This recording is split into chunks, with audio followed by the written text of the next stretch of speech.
Sugar Ray Leonard. Yeah, what a bad night. And Terry Norris, the light middleweight title in the at the Garden, Madison Square Garden in New York, 1998. 7,495 people. That is all turn up to see him making his debut in the Garden, and he was still only 34 years of age. That was it was my Garden debut as well. But I'd grown up like Sugar Ray Leonard had, knowing about the Garden and watching fights from the Garden. I was amazed. I didn't know it was his debut until I got there. And when I was talking to him above a Burger King, I found out, not when I was talking to him, I found out just before I interviewed him.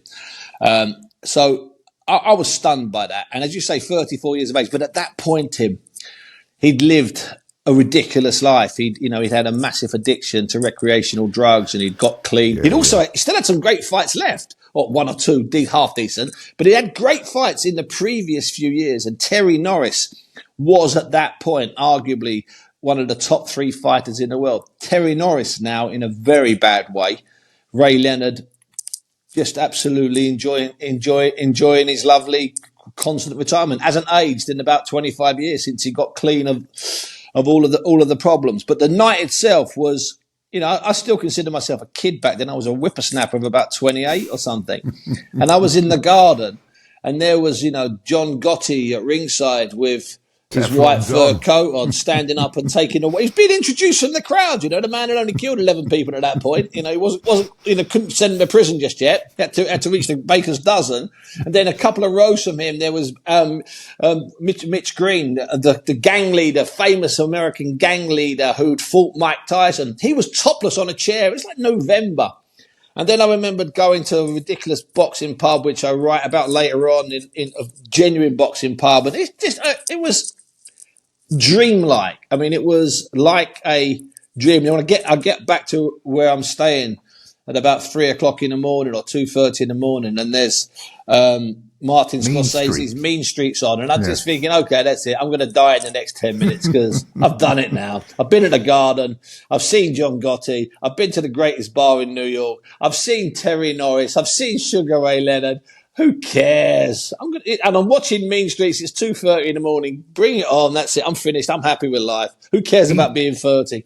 He'd only lost one fight coming into that, Sugar Ray Leonard, against Roberto Duran. Yeah. Norris had been beaten by Julian Jackson, but the one event that stood out and you thought, ayo, is he'd knocked out John Mugabe. Yes. The Beast, who Hagler had been taken to the edge of his existence against. So that gave you an indication, didn't it? If you didn't know beforehand what Leonard was coming in against. Well, look, superficial view of that. Bear in mind, we're all wise now. The record books that used to come out then were like 7 months behind when they came out. The Ralph Citro Fight Facts book. There was no online record systems back then. You gained your records by keeping your records, which I've still got. I kept records. I typed records and then hand wrote notes on them.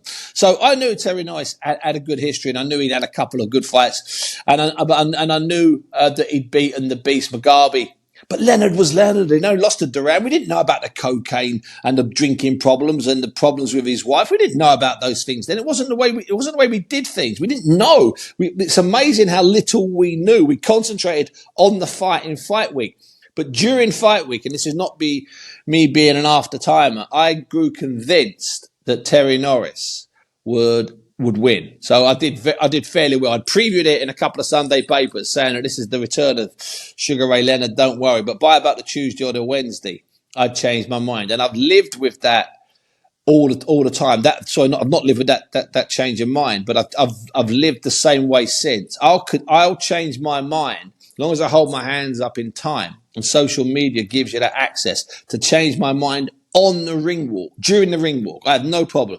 I could be massive for, let's say, Alexander Usyk beating Tyson Fury in their rematch on December the 21st. But something I learned during that Terry Norris, Sugar Ray Leonard week was be aware, pay attention and listen, and you might see and hear something that makes you change your mind. Well, I saw and heard enough of Terry Norris that week and saw enough of Sugar Ray, who in excerpts was brilliant and other times didn't look quite as good, that I changed my mind.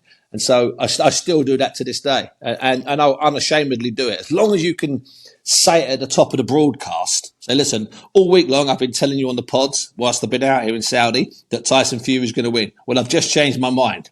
I don't care if the producer puts his hand in his head. As long as you tell people, you're doing okay. And don't be afraid to change your mind. Trust me, it's called life. It's called learning.